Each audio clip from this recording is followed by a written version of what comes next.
મારી પાસે ઓપરેશનના પૈસા નહોતા, તેથી ડૉક્ટર સાહેબે મારા દીકરાને વોર્ડમાંથી કાઢવાનો આદેશ આપી દીધો હતો. હું રડતો રડતો ડૉક્ટરની કેબિનમાં ઘૂસી ગયો, જેથી તેમના પગ પકડી શકું, તેમની આગળ આજીજી કરી શકું. ડૉક્ટરે ગુસ્સામાં મને ધક્કો મારવા માટે જેવો પોતાનો હાથ ઊંચો કર્યો, ત્યાં જ તેમની નજર મારા હાથ પર પડેલા એક ખૂબ જૂના નિશાન પર પડી. તેઓ એકદમથી રોકાઈ ગયા અને તરત જ ઉલટા મારા પગમાં પડી ગયા, કારણ કે શહેરની સૌથી મોટી અને શાનદાર સિટી હોસ્પિટલની આસમાનને આમતી ચમકતી ઇમારત આ રાતના અંધારામાં હજારો લાઇટોથી ઝગમગી રહી હતી. કાચના લાંબા લાંબા દરવાજા, ઠંડી હવા આપતા એર કન્ડિશનર અને આરસ પહાણની જેમ ચમકતી ફર્શ એ વાતની ગવાહી આપી રહ્યા હતા કે આ જગ્યા લોકોની સેવા અને ઇલાજ માટે ઓછી પરંતુ દેખાડાની ઇમારત વધુ છે, જ્યાં જિંદગીના શ્વાસ ખરીદવા માટે ધનવાન હોવું સૌથી પહેલી શરત છે. આ હોસ્પિટલના 4th ફ્લોર પર જનરલ વોર્ડના બેડ પર મારો 8 વર્ષનો દીકરો રોહન જિંદગી અને મોત વચ્ચે ઝૂલી રહ્યો હતો. તેના માસૂમ ચહેરા પર પીડાશ હતી અને શ્વાસ ઉખડી રહ્યા હતા. બેડની સાથે લાગેલી ખુરશી પર હું બેઠો હતો. મારા કપડાં ઘણા ગંદા અને ઠેર ઠેરથી ફાટેલા હતા. મારા હાથોમાં મહેનત મજૂરીના નિશાન હતા અને મારી આંખોમાં ગરીબી સ્પષ્ટ દેખાઈ રહી હતી, જે ફક્ત એક લાચાર બાપની આંખોમાં જ જોઈ શકાય છે. હું એક બિહારી મજૂર છું, જે આખો દિવસ ઈંટો ઉચકીને બહુ મુશ્કેલીથી પોતાના ઘરનો ચૂલો સળગાવું છું. પણ છેલ્લા એક અઠવાડિયાથી મારી દુનિયા બિલકુલ અંધારામાં ડૂબી ગઈ હતી. જ્યારે મને ખબર પડી કે મારા એકમાત્ર દીકરા રોહનના હૃદયમાં છિદ્ર છે, જ્યારે ગામની સરકારી દવાખાનાના ડૉક્ટરે મને આ વિશે જણાવ્યું હતું અને કહ્યું હતું કે જો તારા બાળકને બચાવવો હોય તો તેને શહેરના સૌથી મોટા ડૉક્ટર અનુપ પાસે લઈ જા, તે જ તેનો સારી રીતે ઇલાજ કરી શકે છે. મેં મારી પત્નીની છેલ્લી નિશાની, તેના સોનાના કંગન વેચી દીધા, ઘરમાં હાજર પિત્તળના વાસણો અને ત્યાં સુધી કે એકમાત્ર સાયકલ પણ મેં વેચી દીધી, જેથી હું શહેરમાં મારા દીકરાને ઇલાજ કરાવવામાં આવી શકું. હું મારી જમાપૂંજી લઈને ખૂબ આશા સાથે અહીં આવ્યો હતો, પણ મને ક્યાં ખબર હતી કે શહેરની હોસ્પિટલોમાં સહાનુભૂતિ નહીં પણ ફક્ત નોટ જોવામાં આવે છે. જ્યારે હું હોસ્પિટલની અંદર ગયો તો ત્યાંના ગાર્ડોએ મને રોક્યો. મારા હાથ જોડ્યા પછી જ મને અંદર જવા દેવાયો. રિસેપ્શન પર હાજર હોસ્પિટલના સ્ટાફે મને એવી રીતે જોયો જાણે હું કોઈ અછૂત માણસ હોઉં. મેં મારા ખિસ્સામાંથી જૂની અને વળેલી નોટો કાઢીને ત્યાં જમા કરાવી દીધી, જે કુલ મળીને સરેરાશ થોડી ઘણી હતી. આજ મારી પૂરી જમાપૂંજી હતી. ડૉક્ટરે બાળકને એડમિટ તો કરી લીધો, પણ 2 દિવસ પછી તેમણે મારા માથા પર તે પહાડ તોડી પાડ્યો જેણે મારી કમર તોડીને રાખી દીધી હતી. સિનિયર ડૉક્ટરે તપાસ દરમિયાન ફાઇલને ધ્યાનથી જોતા મને કહ્યું હતું કે તમારા બાળકની હાલત બગડી રહી છે, હૃદયનો વાલ્વ સંકોચાઈ રહ્યો છે, તાત્કાલિક તેના માટે ઓપન હાર્ટ સર્જરીની જરૂર છે, નહીં તો તમારો દીકરો હવે 24 કલાક પણ નહીં કાઢી શકે. હું આશાભરી નજરોથી ડૉક્ટરને જોઈ રહ્યો હતો કે કદાચ તે કોઈ એવી દવા આપી દે જેનાથી મારો દીકરો બચી જાય, પણ તેમણે નર્સને તરત જ સૂચના આપી કે તેમને કહી દો કે સર્જરીનો ખર્ચ કેટલો આવશે. નર્સે મારી તરફ ફરીને કહ્યું, સર્જરીનો ખર્ચ ઓછામાં ઓછો 15 લાખ આવશે. જો સાંજ સુધીમાં પૈસા જમા થઈ ગયા તો ઠીક છે, નહીં તો દર્દીને રજા આપી દેવામાં આવશે. અમારા અહીં કોઈ ચેરિટી ફંડ નથી ચાલતું. 15 લાખ, આ શબ્દો મારા કાનોમાં પીગળેલા કાંટની જેમ ઉતર્યા હતા. હું 15 લાખ તો શું, હવે 15,000 પણ વધુ નહોતો આપી શકતો. ડૉક્ટરની પાછળ હું ગભરાઈને દોડ્યો. ડૉક્ટર સાહેબ, મારી વાત એકવાર સાંભળી લો. મારી પાસે જે કંઈ હતું મેં તમને આપી દીધું છે. મારો દીકરો મરી જશે. તમે પ્લીઝ ઓપરેશન શરૂ કરી દો. હું આખી જિંદગી તમારી ગુલામી કરીશ. હું ધીમે ધીમે કરીને હપ્તામાં તમને પૈસા આપી દઈશ. પણ ડૉક્ટર અનુપ, જે તે હોસ્પિટલના માલિક પણ હતા અને મોટા સર્જન પણ કહેવાતા હતા, તેમણે મારી તરફ ફરીને પણ ન જોયું. તેઓ પોતાના કામમાં જેટલા પરફેક્ટ હતા તેટલા જ ઘમંડી પણ હતા.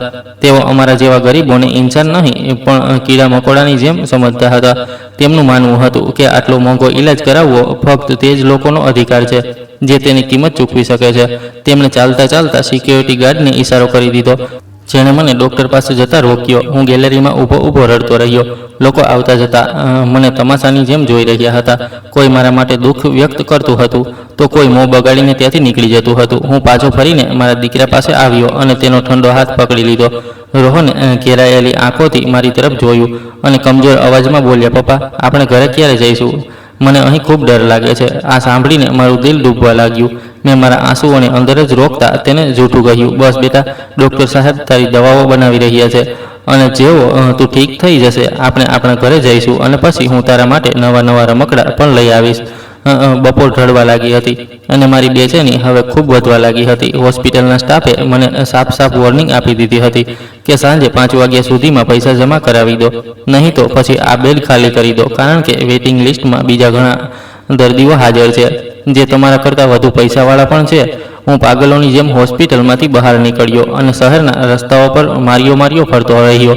હું મંદિરોમાં ગયો, ઘણા એવા ડોનેશન સેન્ટરમાં ગયો જ્યાં લોકોની મદદ કરવામાં આવતી હતી, પણ દરેક જગ્યાએ જે પ્રક્રિયા હતી તે ખૂબ જ લાંબી અને રાહ જોવડાવનારી હતી. કોઈએ મને કહ્યું કે તમે અત્યારે ફોર્મ ભરી દો, ત્યાર પછી અમારું સંગઠન નિર્ણય કરશે. કોઈએ કહ્યું કે તેમની પાસે ડોનેશનનું ફંડ ખતમ થઈ ગયું છે. હું ચીસો પાડીને તેમને જણાવવા માંગતો હતો કે મારી પાસે એટલો સમય નથી કે હું તમારા નિર્ણયની રાહ જોઈ શકું. મારો બાળક દરેક વીતતી ક્ષણ સાથે મરી રહ્યો છે, પણ તે શહેરનો શોર મારી દરેક પ્રાર્થનાને પૂરી રીતે ગળી ગયો હતો. હું થાકેલો, હારેલો, તૂટેલો પાછો હોસ્પિટલ પહોંચ્યો. સૂરજ હવે ડૂબી રહ્યો હતો અને આ ડૂબતો સૂરજ મને મારા દીકરાની જિંદગીના ડૂબતા સૂરજ જેવો લાગી રહ્યો હતો. જેવો હું વોર્ડમાં દાખલ થયો, મેં જોયું કે 2 વોર્ડ બોય મારા દીકરાના બેડ પાસે ઊભા છે અને એક નર્સ રોહનના હાથમાંથી ડ્રીપ કાઢી રહી હતી. મશીનનો સ્વિચ ઓફ કરવામાં આવી રહ્યો હતો. રોહન દર્દથી કણસી રહ્યો હતો. આ નજારો જોઈને મારા હાથ પગ ધ્રુજી ગયા. હું ઝડપથી તે લોકોની તરફ દોડ્યો અને નર્સનો હાથ પકડી લીધો. આ તમે શું કરી રહ્યા છો? છોડી દો મારા બાળકને, હજી તો તેના શ્વાસ ચાલી રહ્યા છે ને. તમે લોકો તેને આમ મારી ન શકો. મારા અવાજમાં એવી ગર્જના હતી કે વોર્ડમાં સન્નાટો છવાઈ ગયો. નર્સે ગભરાઈને એકદમથી પાછળ હટી ગઈ. વોર્ડ બોય મને ધક્કો માર્યો. પાછળ હટો, આ એડમિનિસ્ટ્રેશનનો ઉપરથી ઓર્ડર છે. તમે હજી સુધી પૈસા જમા નથી કરાવ્યા તો અમે હવે વધુ તમારા બાળકને ઈલાજ નથી કરી શકતા, એટલે બેડ તરત ખાલી કરો. હું નીચે જમીન પર પડી ગયો, પણ તોય મેં હિંમત ભેગી કરીને એકવાર ફરીથી પોતાને ઊભો કરી લીધો. મારી આંખોમાં ગુસ્સાના કારણે લોહી ઉતરી આવ્યું હતું. કેવો ઓર્ડર છે અને આ અહીંનો શું કાયદો છે? આ હોસ્પિટલ છે કે પછી મોતનું ઘર? મેં મારું બધું વેચી દીધું છે. મારી પાસે હવે કંઈ જ નથી બચ્યું. જે કંઈ હતું તે હું સવારે જમા કરાવી ચૂક્યો છું. હવે તો મારી કુલ જમા પૂંજી બસ મારો આ બાળક જ છે. હું તેને અહીંથી લઈને ક્યાંય પણ નહીં જાઉં. વોર્ડ બોય એકદમથી મારી તરફ ફરીને બૂમ પાડી, જુઓ, અહીં તમાશો ઊભો ન કરો. ચૂપચાપ શરાફતથી તમારા દીકરાને અહીંથી ઉઠાવો અને ચાલ્યા જાઓ, નહીં તો હું હમણાં સિક્યોરિટીને બોલાવીશ અને તે તમને ધક્કો મારીને અહીંથી કાઢી મૂકશે. ડૉક્ટર અનુપનો સખત ઓર્ડર છે કે આ વોર્ડ તરત ખાલી કરવામાં આવે. ડૉક્ટર અનુપનું નામ સાંભળીને મને જાણે ફરીથી મગજમાં આશા જાગી, કારણ કે સવારે બધા લોકો કહી રહ્યા હતા કે ડૉક્ટર અનુપ જ અહીંના કરતા છે. તે જ એકમાત્ર એવા ઇન્સાન છે જે અહીં દરેક વસ્તુ પોતાના મુજબ ચલાવી શકે છે. મેં વિચાર્યું કે કદાચ હું તેમની આગળ સારી રીતે પ્રાર્થના નથી કરી શક્યો. કદાચ ડૉક્ટર સાહેબને પણ મારી મજબૂરીનો અંદાજ નથી આવ્યો. તે મોટા લોકો છે, વ્યસ્ત રહે છે, આટલું દરેક પર ધ્યાન નથી આપતા. કદાચ એટલે જ તેમણે તે વખતે મારા પર ધ્યાન નહીં આપ્યું હોય. જો હું એકવાર ફરીથી જઈને તેમના પગ પકડી લઉં, તેમના જૂતા પર મારું નાક ઘસું, તો કદાચ થઈ શકે કે તેમનું દિલ પીગળી જાય. કદાચ તેમને મારા પર દયા આવી જાય. આખરે તે પણ એક ઇન્સાન છે અને તેમના પણ સીનામાં દિલ હશે ને. આજ વિચારીને મેં વોર્ડ બોયની આગળ હાથ જોડી લીધા. તમને ભગવાનના સમ છે, મને ફક્ત 10 મિનિટ આપી દો. ફક્ત 10 મિનિટની વાત છે અને તમે મારા દીકરાના મોંમાંથી આ ઓક્સિજન માસ્ક ન હટાવતા. હું હમણાં જ બસ ડૉક્ટર પાસે જઈ રહ્યો છું. મને પૂરો ભરોસો છે કે તે મારી વાત માની જશે. બસ મને 10 મિનિટ આપી દો. જો તે નહીં માને તો પછી હું જાતે મારા દીકરાને અહીંથી લઈને ચાલ્યો જઈશ. વોર્ડ બોયને મારી આજીજી પર થોડો દયા આવી ગયો, અથવા કદાચ તે પણ આ ખેંચાણથી બચવા માંગતો હતો. તેણે ઘડિયાળ જોતાં કહ્યું, ઠીક છે, હું તમને ફક્ત 10 મિનિટ આપું છું. ત્યાર પછી હું 1 મિનિટ માટે પણ નહીં રોકાવું. હું ફરી વળીને મારા દીકરાને ધ્યાનથી જોવા લાગ્યો, જે હવે બેહોશીની હાલતમાં પડ્યો હતો. મેં દિલમાં જ ભગવાનને પ્રાર્થના માંગી, હે ભગવાન, આ પથ્થર દિલ ઇન્સાનના દિલમાં પણ થોડી દયા નાખી દેજે. આ વિચારતા જ હું પાગલોની જેમ ડૉક્ટર અનુપની કેબિન તરફ દોડ્યો, જે આજ બિલ્ડિંગના સૌથી ઉપરના માળે હતો. હું સીડીઓ ઝડપથી ચડતો સૌથી ઉપરના માળે ગયો. મારા શ્વાસ ખૂબ ફૂલી રહ્યા હતા અને દિલ તો એવું લાગી રહ્યું હતું જાણે ગળામાંથી બહાર જ આવી જશે. જ્યારે હું ઉપર પહોંચ્યો ત્યાં સુધી હું પરસેવાથી પૂરી રીતે ભીંજાઈ ચૂક્યો હતો. મારા ફાટેલા જૂતામાંથી મારો પગ વારંવાર બહાર નીકળી રહ્યો હતો. હું તે ફ્લોર પર પહોંચી ગયો. ત્યાં બિલકુલ સન્નાટો છવાયેલો હતો અને ચારે તરફ જમીન પર મોંઘા ગાલીચા પાથરેલા હતા. અહીંની હવામાં દવાઓની નહીં પણ એક ખૂબ સારા પરફ્યુમની સુગંધ ફેલાયેલી હતી, જે લગભગ મારા પરસેવાની દુર્ગંધ સાથે લડાઈ કરી રહી હતી. સામે કાચનો એક આલીશાન દરવાજો દેખાઈ રહ્યો હતો, જેના પર એક નેમપ્લેટ લાગી હતી, જેના પર ગોલ્ડન કલરના શબ્દોમાં ચીફ એક્ઝિક્યુટિવ ડૉક્ટર અનુપ લખેલું હતું. દરવાજાની બહાર એક સેક્રેટરી બેઠી હતી, જે પોતાના કોમ્પ્યુટર પર વ્યસ્ત હતી. તેને જ્યારે મને આ હાલતમાં જોયો તો તે ખરાબ રીતે ચોંકી ગઈ અને તરત જ પોતાની જગ્યાએથી ઊભી થઈ ગઈ. ત્યાં જ રોકાઈ જાઓ. આમ તમે ક્યાંય ઘૂસી આવો છો? આ ડૉક્ટર સાહેબની ઓફિસ છે, જ્યાં અપોઇન્ટમેન્ટ વિના કોઈને પણ મળવાની પરવાનગી નથી. મેં તેની વાત સાંભળી અનસુની કરી દીધી. મારી પાસે સમય નહોતો. મારા કાનોમાં મારા દીકરાના ઉખડતા શ્વાસ અને વોર્ડ બોયનું અલ્ટિમેટમ સતત ગુંજી રહ્યું હતું. હું તે સેક્રેટરી પાસેથી નીકળીને તરત જ દરવાજા તરફ વધ્યો. સેક્રેટરી ચીસો પાડવા લાગી, સિક્યોરિટી તેને પકડો, પણ હું દરવાજાના હેન્ડલ પર હાથ મૂકી ચૂક્યો હતો. મેં પૂરી તાકાતથી દરવાજાને અંદરની તરફ ધકેલ્યો અને અંદર પહોંચી ગયો. અંદરનો નજારો બહારના નજારા કરતાં પણ વધુ શાંત અને ઠંડો હતો. તે મોટો રૂમ, દિવાલો પર મોંઘી પેઇન્ટિંગ્સ અને રૂમની વચ્ચોવચ્ચ એક મોટી શાનદાર ટેબલની પાછળ ડૉક્ટર અનુપમ પોતાની ફરતી મોટી ખુરશી પર બેસીને કોઈ પેશન્ટની ફાઇલ હાથમાં લઈને જોઈ રહ્યા હતા. રૂમમાં હળવું સંગીત વાગી રહ્યું હતું, જે બહારની ચીસોથી બિલકુલ અલગ હતું. મારા અચાનક અંદર પહોંચવાથી ડૉક્ટર અનુપમ ચોંકી ગયા. તેમના માથા પર રેખાઓ પડી ગઈ. તેમણે પોતાના ચશ્માની પાછળથી મને જોયો. તેમની આંખોમાં ઓળખ નહોતી, પણ ભયંકર ગુસ્સો હતો, જાણે તેમના શાનદાર મહેલમાં કોઈ ભિખારી ઘૂસી આવ્યો હોય. તું અહીં અંદર કેવી રીતે આવ્યો? ડૉક્ટર અનુપના અવાજમાં ગુસ્સાની ગર્જના સ્પષ્ટ દેખાઈ રહી હતી. તેમણે ટેબલ પર રાખેલું ઇન્ટરકોમનું બટન દબાવ્યું. સિક્યોરિટી, આ માણસ મારી ઓફિસની અંદર શું કરી રહ્યો છે? તેને તરત અહીંથી બહાર કાઢો. પણ હું દરવાજો બંધ કરીને તેમની ટેબલ તરફ વધી ગયો. હું ચાલી નહોતો રહ્યો, પણ લથડી રહ્યો હતો. ડૉક્ટર સાહેબ, ભગવાન માટે મારી મદદ કરી દો. હું રોહનનો પિતા છું, એ જ બાળક જે જનરલ વોર્ડમાં છે. તમે તેના હાર્ટના ઓપરેશન માટે 15 લાખ માગ્યા છે, પણ મારી પાસે તો ફૂટી કોડી પણ નથી. મારો દીકરો મરી રહ્યો છે. સાહેબ, તમે તો ફરિશ્તા જેવા ઇન્સાન છો. ભગવાનને તમારા હાથોમાં લોકોને ઠીક કરવાની તાકાત આપી છે. તમે મારા દીકરાનું ઓપરેશન કરી દો. હું વચન આપું છું, હું કિડની વેચી દઈશ. હું આખી ઉંમર તમારી ગાડીઓ, તમારું ઘર સાફ કરીશ, તમારા જૂતા પણ સાફ કરીશ, જૂતા પોલિશ પણ કરીશ. બસ મારા બાળકને અહીંથી ન કાઢો. હું સતત બોલતો જઈ રહ્યો હતો, રડતો જઈ રહ્યો હતો. મારી આંખોમાંથી આંસુ વહી રહ્યા હતા, મારા શબ્દો તૂટી રહ્યા હતા. પણ ડૉક્ટર અનુપના ચહેરાના હાવભાવ બિલકુલ ન બદલાયા. તેઓ પોતાની જગ્યાએથી ઊભા થઈ ગયા. તેમની પર્સનાલિટી ખૂબ રોબદાર હતી. તેમણે મને નફરતથી જોયો. આ એક હોસ્પિટલ છે, કોઈ ડોનેશન સેન્ટર નથી. અહીં લાખો રૂપિયાનો ખર્ચ થાય છે, જેમાં ઘણી બધી મશીનો છે, એક મોટો સ્ટાફ છે, વીજળીનો ખર્ચ છે. આ બધું મફતમાં નથી આવતું. આ બધાનો મોટો ખર્ચ થાય છે. જો તારી પાસે પૈસા નહોતા તો પછી તું અહીં પોતાના દીકરાને લઈને આવ્યો જ કેમ આવ્યો તું અહીંયા? જા, પોતાના દીકરાને લઈને સરકારી હોસ્પિટલમાં, જ્યાં ઈલાજ નથી થઈ શકતો. તો પછી લાશ રાખી દેવામાં આવે છે. મારી ઓફિસમાંથી તરત નીકળી જા, નહીં તો હું હમણાં પોલીસને બોલાવી લઈશ. ડૉક્ટર અનુપમે આંગળીના ઈશારે દરવાજા તરફ ઈશારો કર્યો. મને લાગ્યું કે કદાચ તે મારી વાત સમજી નથી રહ્યા. હું તરત ફરીને બીજી તરફ ગયો, જેથી હું ડૉક્ટરના પગને પકડી શકું. સાહેબ, તમે મારી વાત નથી સમજી રહ્યા. સરકારી હોસ્પિટલવાળા કહી રહ્યા છે કે ત્યાં જગ્યા નથી. તમારી પાસે મશીનો છે. તમે ફક્ત 1 કલાક આપી દો.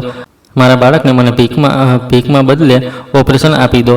તમે સમજી લો કે તે તમારો પોતાનો દીકરો છે, મારો દીકરો છે. આ કહેતા જ ડૉક્ટર અનુપમ ખડખડાટ જોરથી હસવા લાગ્યા. મારો દીકરો હોત ને તો હું તેમના માટે દુનિયાની દરેક વસ્તુ ખરીદી લેત. તારી જેમ અહીં ભીખ ન માંગત. તારા જેવા બાળકો પેદા જ કેમ કરો છો, જ્યારે તમે તેમનો ઈલાજ નથી કરાવી શકતા? આ ઇમોશનલ ડ્રામા મારી સામે ન કરો. ગેટ આઉટ, નીકળી જા અહીંથી. ડૉક્ટર અનુપમનો અંદાજ હવે ખૂબ જ બેઇજ્જતીથી ભરેલો થઈ ગયો હતો. મારો સબ્ર પણ હવે જવાબ દઈ ચૂક્યો હતો. પણ આ તે સમય નહોતો જ્યારે હું મારો ગુસ્સો દેખાડતો. હું બસ સારી રીતે સમજી રહ્યો હતો કે જો હું આ નાજુક પળમાં ગુસ્સો કરવા લાગ્યો તો પછી મારો દીકરો મરી જશે. મેં મારા ગુસ્સાને દબાવતા એક છેલ્લી કોશિશ કરવાનો નિર્ણય કર્યો. હું ડૉક્ટર અનુપમના બિલકુલ પગની પાસે પહોંચી ગયો અને ઘૂંટણીએ જમીન પર બેસી ગયો. હું તેમના પગ પકડી લેવા માંગતો હતો. હું તેમના જૂતા પર નાક ઘસીને મારા દીકરાની જિંદગીની ભીખ માંગવા માંગતો હતો. ડૉક્ટર સાહેબ, મને મારી લો, મને ગાળો આપી દો, પણ મારા દીકરાના શ્વાસ ન રોકો. હું જમીન પર ઘસડાતો ડૉક્ટરના જૂતાની તરફ પડ્યો. મેં મારા ગંદા હાથોથી ડૉક્ટર અનુપમની મોંઘી અને ઇસ્ત્રી કરેલી પેન્ટને પકડવાની કોશિશ કરી. આ હરકત ડૉક્ટર માટે બરદાસ્ત કરવી બિલકુલ અશક્ય હતી, કારણ કે તે હદથી વધુ સફાઈ પસંદ ઇન્સાન હતા અને એક મેલા કચેલા મજૂરના ગંદા હાથોથી તેમને અડવું તેમને બિલકુલ બરદાસ્ત નહોતું. તેમનો પણ સબ્ર જવાબ દઈ ગયો. દૂર રહે મારાથી, ગંદા માણસ. ડૉક્ટર પૂરી તાકાતથી ચીસો પાડ્યા અને પાછળ હટી ગયા. અને પાછળ હટતા તેમણે પોતાનો એક હાથ ઉપર હવામાં ઉઠાવ્યો. તે મને જોરદાર થપ્પડ મારવા માંગતા હતા, અથવા મને ધક્કો મારીને પોતાની દૂરી ફેંકી દેવા માંગતા હતા. તેમનો હાથ હવામાં ઉઠ્યો. તેમની આંખોમાં નફરતની ભયંકર આગ હતી. હું ડરના મારી આંખો બંધ કરી ચૂક્યો હતો અને પોતાના બંને હાથ મારા ચહેરા પર રાખી લીધા, જેમ કે હું તેમના જોરદાર થપ્પડથી બચવા માંગતો હોઉં. મારા બંને હાથ ડૉક્ટરની સામે આવી ચૂક્યા હતા. ડૉક્ટર અનુપનો હાથ મારા ચહેરા પર પડવાનો જ હતો કે તેમની હથેળી મારા ગાલથી બસ થોડી જ દૂર હતી કે અચાનક તેમનો હાથ ન જાણે કેમ હવામાં જ રોકાઈ ગયો, જેમ કે કોઈ અનદેખી શક્તિએ તેમના હાથને અચાનક પકડી લીધો હોય. ડૉક્ટર અનુપમની નજર મારા તે હાથ પર જામી ગઈ, જે મેં પોતાને બચાવવા માટે મારા ચહેરા ઉપર રાખેલો હતો, ખાસ કરીને મારી કાંડા અને હથેળીના હિસ્સા પર. ત્યાં પર એક એવો નિશાન હતો જેને જોઈને ડૉક્ટર અનુપમનું દિમાગ ચકરાઈ ગયું. તે વખતે સમય રોકાઈ ગયો હતો. રૂમનું તે હળવું મ્યુઝિક, એસીના ચાલવાનો તે ધીમો અવાજ અને મારી સિસકારીઓ, બધું જ બસ આ નજારામાં ક્યાંક ખોવાઈ ગયા હતા. ડૉક્ટરની આંખો ફાટી રહી ગઈ, તેમના શ્વાસ ગળામાં અટકી ગયા. આ કોઈ મામૂલી જખમનો નિશાન નહોતો. આ બળી ગયેલી ચામડીનો એક ખૂબ જ જૂનો અને ભયંકર નિશાન હતો, જે મારી પૂરી કાંડા પર ફેલાયેલો હતો. તે નિશાનનો ડાઘ ખૂબ જ અજીબ હતો, જેમાં આગે હાથની ચામડીને પીગળાવીને એક અજીબ પ્રકારનો નકશો જેવો બનાવી દીધો હતો. ડૉક્ટર અનુપમનો ઉઠેલો હાથ હવામાં ધ્રુજવા લાગ્યો. તેમના ચહેરા પરથી ગુસ્સો ગાયબ થઈ ગયો અને તેની જગ્યાએ એક ભયંકર હેરાની અને આઘાતે લઈ લીધી. તેમનો ચહેરો બિલકુલ સફેદ પડી ગયો. તેમણે બેયકીનીથી મારા ચહેરા તરફ જોયું, જે હજી પણ પોતાની આંખો બંધ કરીને પોતાના ચહેરા પર હાથ રાખીને તેમના થપ્પડ પડવાની રાહ જોઈ રહ્યો હતો. અને પછી ફરીથી તે હાથને જોયો તો ભૂતકાળનો એક ધૂંધળો અને ભયંકર મજૂર ડૉક્ટર અનુપમના દિમાગમાં કોઈ ફિલ્મની જેમ ચાલવા લાગ્યો. આગના ભડકતા સોડા, ચારે તરફ ચીસો બૂમો પાડવી અને પડતી બિલ્ડિંગ. ડૉક્ટર અનુપમના મોંમાંથી એક દબાયેલી ચીસ નીકળી. તેમના પગમાં જાન ન રહી. તે ખુરશીનો સહારો લઈને ડગમગતા ઊભા થઈ ગયા. મેં જ્યારે આ મહેસૂસ કર્યું કે થપ્પડ નથી પડી રહ્યો, તો ડરતા મેં મારા ચહેરા પરથી હાથ હટાવ્યો અને આંખો ખોલી મેં જોયું કે ડૉક્ટર સાહેબ મને મારવાને બદલે પથ્થર બનેલા મારા હાથને સતત જોઈ રહ્યા હતા અને તેમની આંખોમાં આંસુ તરી રહ્યા હતા. મને તો સમજમાં જ ન આવ્યું કે શું થયું છે. આ પહેલાં કે હું કાંઈ બોલતો, ડૉક્ટર અનુપમ, તે ઘમંડી અને અકડ ડૉક્ટર અનુપમ, તેમની સામે કોઈ પણ માથું ઊંચું નહોતું કરી શકતું. તે ધીમે ધીમે નીચે ઝૂક્યા અને ઘૂંટણીઓ મારા સામે જમીન પર પડી ગયા. તેમણે ધ્રુજતા હાથોથી મારો એ જ હાથ પકડી લીધો જેના પર તે નિશાન હતો, અને પછી જે થયું તેણે મને આઘાતમાં મૂકી દીધો. ડૉક્ટર અનુપમે પોતાનું માથું મારા આ બળેલા હાથ પર મૂકી દીધું.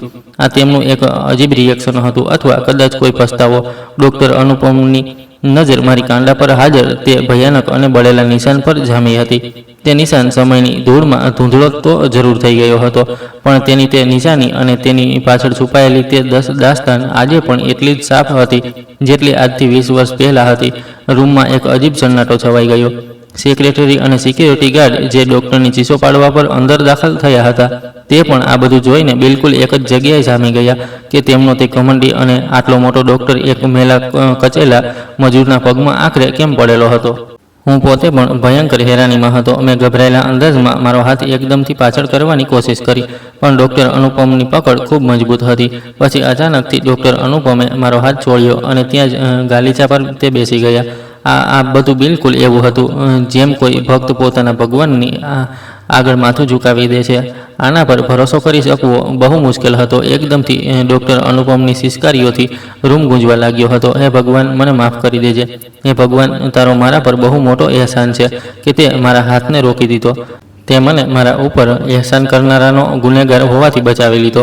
તે માથું ઝુકાવીને રડી રહ્યો હતો અને ભગવાનનો વારંવાર આભાર કહી રહ્યો હતો.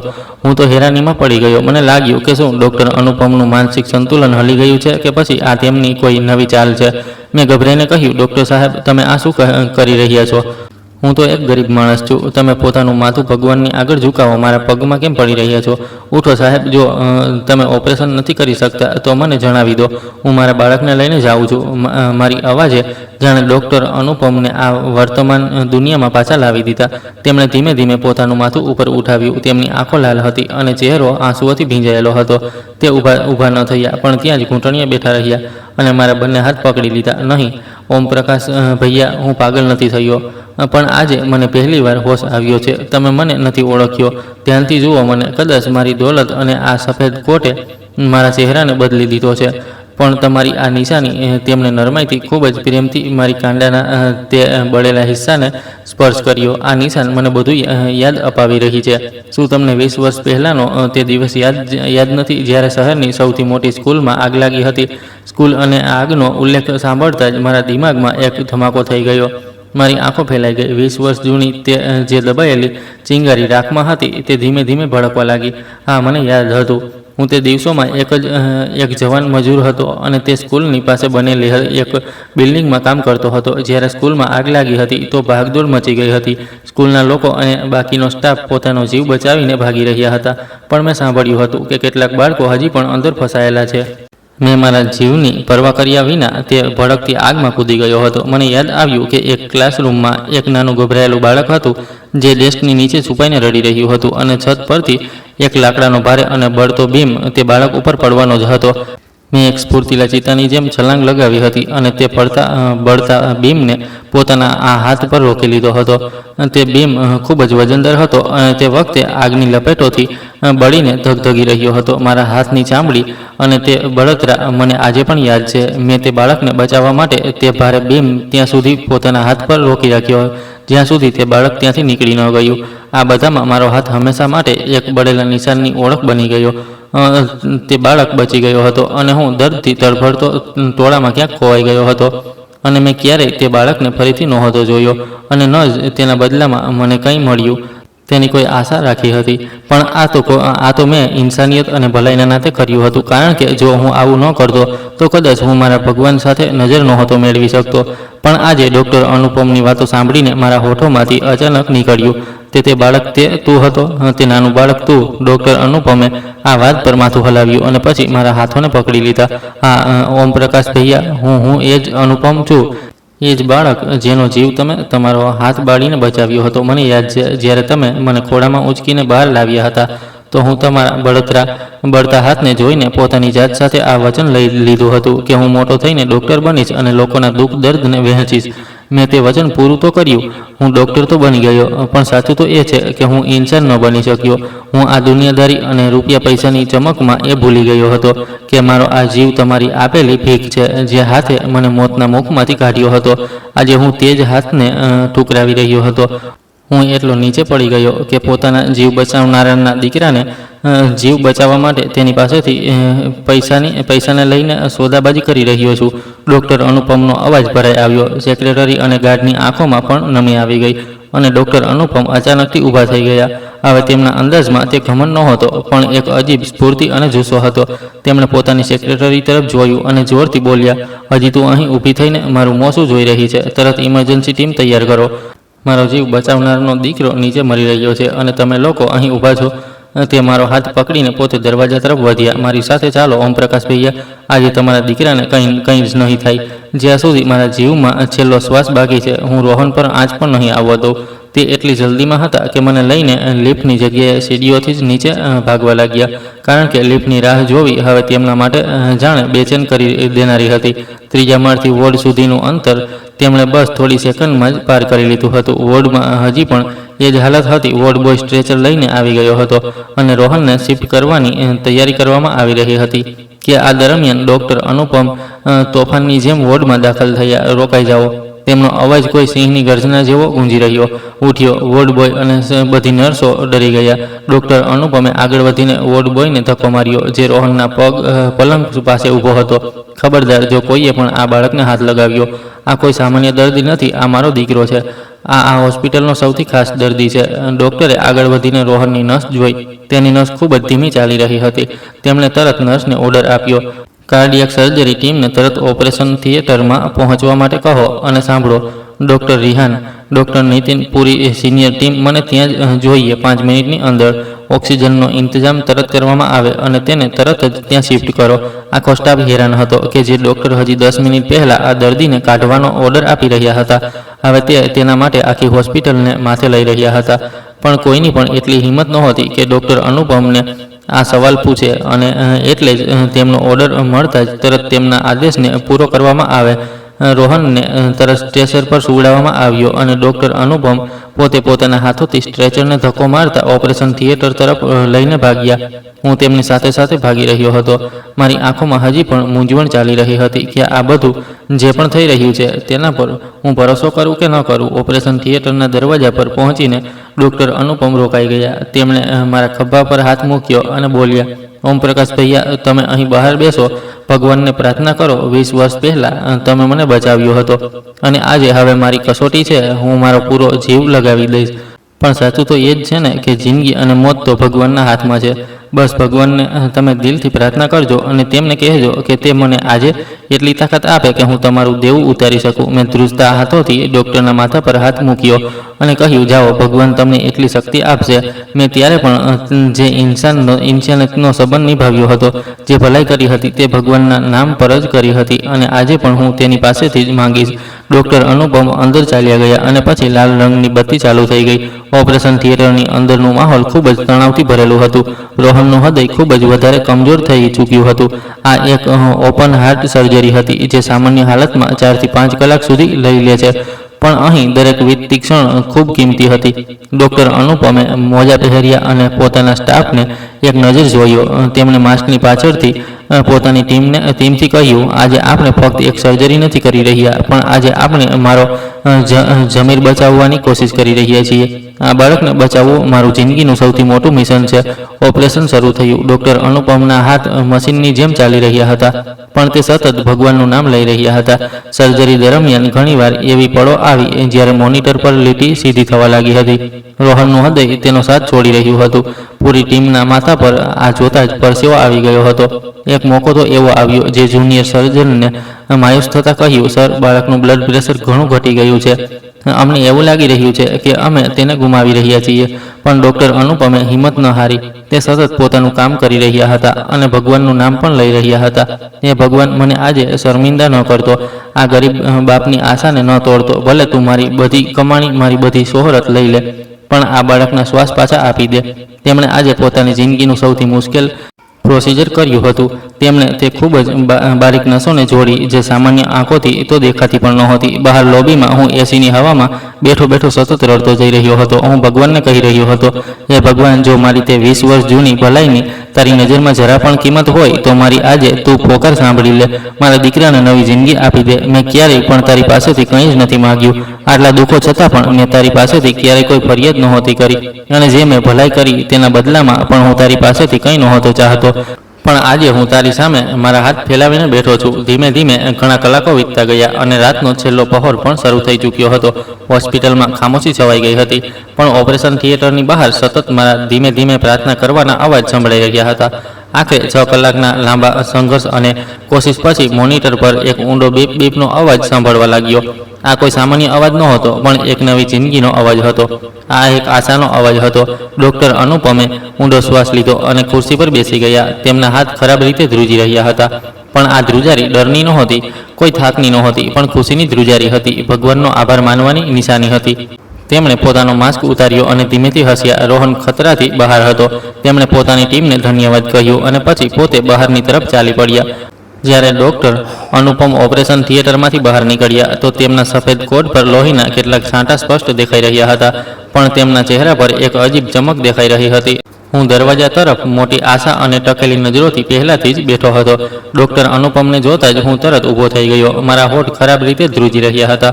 હું તેમને પૂછવા માંગતો હતો, પણ ન જાણે કેમ મારી હિંમત જ નહોતી થઈ રહી. ડૉક્ટર અનુપમ આગળ વધ્યા અને તેમણે એકદમથી મને ગળે લગાવી લીધો. એક આટલો મોટો અમીર સર્જન અને મારા જેવા એક ગરીબ મેલાન મજૂરને ગળે લગાવી રહ્યો હતો.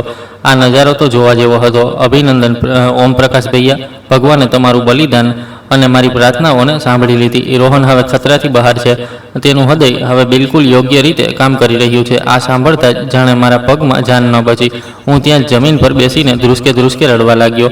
આ ખરેખર ખુશીના આંસુ હતા. ડૉક્ટર અનુપમ પણ ત્યાં જ મારી પાસે જમીન પર બેસી ગયા. ઓમ પ્રકાશ ભૈયા, તમે આ રીતે ન રડો. તમે તો મને ખરીદી લીધો છે. તે 15 લાખ, આ હોસ્પિટલ, આ બધી મશીનો, આ બધું જ આ એક નિશાનની કિંમતની બદલે કંઈ જ નથી જે તમારા હાથ પર છે. ડૉક્ટરે મારો હાથ પોતાના હાથમાં લઈને કહ્યું, મને માફ કરી દો ભૈયા.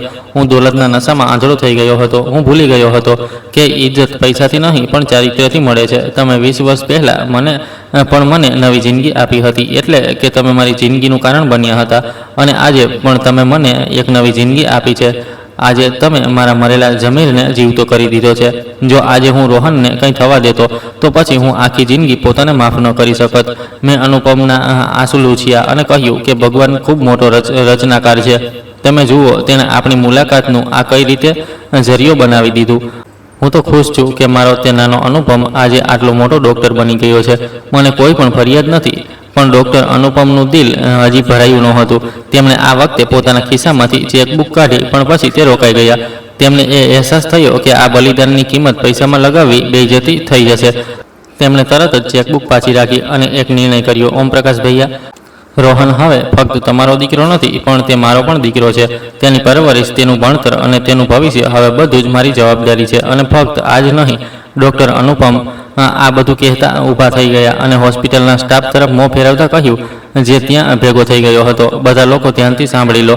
આજથી આ હોસ્પિટલમાં એક નવો વોર્ડ બનશે, ઓમપ્રકાશ વોર્ડ, જ્યાં દરેક ગરીબ, લાચાર, મજૂર ઇન્સાનનો ઇલાજ બિલકુલ મફત થશે અને તેનો બધો ખર્ચ હું મારી પર્સનલ કમાણીમાંથી ઉઠાવીશ. આજ પછી આ હોસ્પિટલની ઉંમરેથી કોઈ પણ પૈસાની કમીના કારણે રડતો પાછો નહીં જાય. આ મારું વચન છે, ન ફક્ત તે બળેલા હાથથી, પણ તે ફરિશ્તાથી પણ, જેણે મને એક નવી જિંદગી આપી. હોસ્પિટલનો સ્ટાફ પણ આ સાંભળીને તાળીઓથી ગુંજી ઉઠ્યો હતો. પણ ડૉક્ટર અનુપમ તે બધા પર ધ્યાન આપ્યા વિના ફરીથી મારી તરફ વળી ગયા. ચાલો ઓમપ્રકાશ ભૈયા, તમારો દીકરો હોશમાં આવી ગયો હશે. હવે ચાલીને તમે તેને મળી લો. મેં હસતા ડૉક્ટર અનુપમના માથા પર હાથ મૂક્યો. અમે બંને વોર્ડ તરફ ચાલી પડ્યા. હું આગળ હતો અને ડૉક્ટર અનુપમ મારી પાછળ માથું ઝુકાવીને ચાલી રહ્યા હતા. આજે આ હોસ્પિટલનો માલિક તે ડૉક્ટર નહીં, પણ તે મજૂર હતો, જેની પાસે દેવા માટે પૈસા નહોતા, પણ જેની પાસે તે દોલત હતી જે દુનિયાના કોઈ પણ ખજાનામાં નહોતી મળી શકતી. ઇન્સાનિયત, બલિદાન અને પ્રેમની દોલત. કેટલાક દિવસો પછી રોહનને હોસ્પિટલમાંથી રજા આપી દેવામાં આવી. તે પૂરી રીતે સ્વસ્થ હતો. ડૉક્ટર અનુપમ પોતે તેને છોડવા માટે તેના કાચા ઘર સુધી આવ્યા. મહોલ્લાના લોકો હેરાન હતા કે આટલી મોટી ગાડી અને આટલો મોટો ડૉક્ટર તેમની આ બદહાલત વસ્તીમાં આવ્યો છે. ડૉક્ટર અનુપમે મારા ઘરે આવીને જોયું કે ગરીબી કોને કહેવાય છે. તૂટેલી ખાટલી અને કાચી દિવાલો, આ બધું જોઈને અનુપમનું દિલ ભરાઈ આવ્યું. તેમણે રોહનને રમકડા અને ખાવા પીવાની વસ્તુઓ આપી અને મને કહેવા લાગ્યા, ઓમપ્રકાશ ભૈયા, હું તમને ક્યાંય બીજે શિફ્ટ કરાવી દઉં. પણ હું હસીને મના કરી દીધી. મેં કહ્યું, નહીં ડૉક્ટર સાહેબ, હું અહીં જ ખુશ છું. મારી મજૂરી અને મારી ઝૂંપડી જ મારી જિંદગીની કુલ પૂંજી અને ખુશી છે. બસ તમે મારા દીકરાનું ધ્યાન રાખજો, જેથી તે ભણી લખીને તમારા જેવો જ એક શ્રેષ્ઠ ઇન્સાન બની જાય. ડૉક્ટર અનુપમે આંખોમાં આંસુ ભરીને કહ્યું, નહીં ભૈયા, તમે ભગવાનને પ્રાર્થના કરો કે તે મારા જેવો ન બને, પણ પ્રાર્થના એ કરો કે તે બિલકુલ તમારા જેવો બને, જેના દિલમાં બીજાઓ માટે એટલી જગ્યા હોય કે તે ન તો પોતાના અસ્તિત્વની પરવાહ કરે અને ન જ પોતાના જીવની. ડૉક્ટર તો હજારો લોકો બની જાય છે, પણ ઓમપ્રકાશ કરોડોમાં એક હોય છે. પાછા ફરતી વખતે ડૉક્ટર અનુપમે પોતાની ગાડીના કાચમાંથી મને હાથ હલાવતા જોયો. જ્યારે હું તે વખતે મારા દીકરાનો હાથ પકડીને ઊભો હતો. મારા હાથોને તે બળેલો નિશાન સૂરજની રોશનીમાં તેજ ચમકી રહ્યો હતો, જેમ કે તે કોઈ મેડલ હોય. મેં દિલમાં જ ભગવાનનો આભાર માન્યો કે તેમણે બિલકુલ યોગ્ય સમયે ડૉક્ટર અનુપમને તે નિશાન દેખાડી દીધો. નહીં તો કદાચ તે થઈ જાત જેની કલ્પના કરવાથી પણ હું ધ્રુજી જાઉં છું. અને જો ફરીથી આ સચ્ચાઈ ડૉક્ટર અનુપમને ખબર પડતી તો તે પણ પોતાને ક્યારેય માફ ન કરી શકત. આજે મારું દિલ ખૂબ શાંતિથી ભરેલું હતું. મને લાગ્યું કે આજે મેં ફક્ત મારા દીકરાની જિંદગી જ નહીં, પણ ઇન્સાનિયતની દોરીને પણ બચાવી લીધી છે. સાચું કહે છે કે ભલાઈ ક્યારેય પણ બેકાર નથી જતી. તે ફરીને કોઈ ને કોઈ રૂપમાં ઇન્સાન પાસે તે વખતે પાછી આવે છે જ્યારે તેને તેની સૌથી વધુ જરૂર હોય છે. અને મારી 20 વર્ષ જૂની ભલાઈ આજે મને વ્યાજ સહિત પાછી મળીને મારા બાળકની જિંદગી બચાવી લીધી હતી. આ વાર્તા આપણને શીખવે છે કે ઇન્સાનની અસલી ઓળખ તેની દોલત કે ઊંચા પદથી નથી, પણ તેના દિલની ઇન્સાનિયતથી થાય છે. કોઈ પણ લાલચ વિના કરવામાં આવેલું એક નાનું સારું કામ ક્યારેય બેકાર નથી જતું. તે સાચો સમય આવવા પર એક અનેક ગુણ બનીને પાછું ફરે છે. ઓમપ્રકાશ ગરીબ જરૂર હતો, પણ તેની પાસે ઇન્સાનિયતની તે દોલત હતી જેને એક ડૉક્ટરનો સૂતેલો જમીર જગાડી દીધો. ભગવાન હંમેશા પૈસાનો નહીં, ઇન્સાનના કર્મોનો હિસાબ રાખે છે. એટલે જ જિંદગીમાં કરેલી સાચી ભલાઈ એક દિવસ જરૂર રંગ લાવે છે. દોસ્તો, શું તમે પણ ક્યારેય કોઈ એવી ભલાઈ કરી જેનું ફળ કોઈ બીજા રૂપમાં જ તમારી સામે આવ્યું? જો તમે આવું કંઈ પણ અનુભવ્યું હોય તો તમારો અનુભવ અમારી સાથે જરૂર શેર કરો. તો દોસ્તો, તમે કયા શહેરથી અમારી વાર્તા સાંભળી રહ્યા છો અને તમને આ વાર્તા પસંદ આવી હોય તો કોમેન્ટ કરીને જણાવો. આ વિડીયોને લાઇક કરો, વધુમાં વધુ શેર કરો અને હાઇપ આપો. સાથે જ ચેનલને સબસ્ક્રાઈબ કરવાનું ન ભૂલો. અને જો તમને મારી મહેનત પસંદ આવી હોય તો મને સુપર થેન્ક્સ આપીને તમારો પ્રેમ અને સપોર્ટ જરૂર દેખાડો, જેથી હું તમારા માટે આવી જ શાનદાર વાર્તાઓ લાવતો રહું. આ વાર્તા પૂરી રીતે કાલ્પનિક છે. તેનો ઉદ્દેશ્ય કેવળ મનોરંજન, ભાવનાત્મક સંદેશ અને ઇન્સાનિયતની અહેમિયતને દર્શાવવાનો છે. વાર્તાના બધા પાત્રો, સ્થાન અને ઘટનાઓ લેખકની કલ્પના પર આધારિત છે. તેનો કોઈ પણ વ્યક્તિ, હોસ્પિટલ કે વાસ્તવિક ઘટના સાથે કોઈ સંબંધ નથી. કૃપા કરીને તેને ફક્ત એક પ્રેરણાદાયક અને ભાવનાત્મક વાર્તાના રૂપમાં જુઓ. ધન્યવાદ.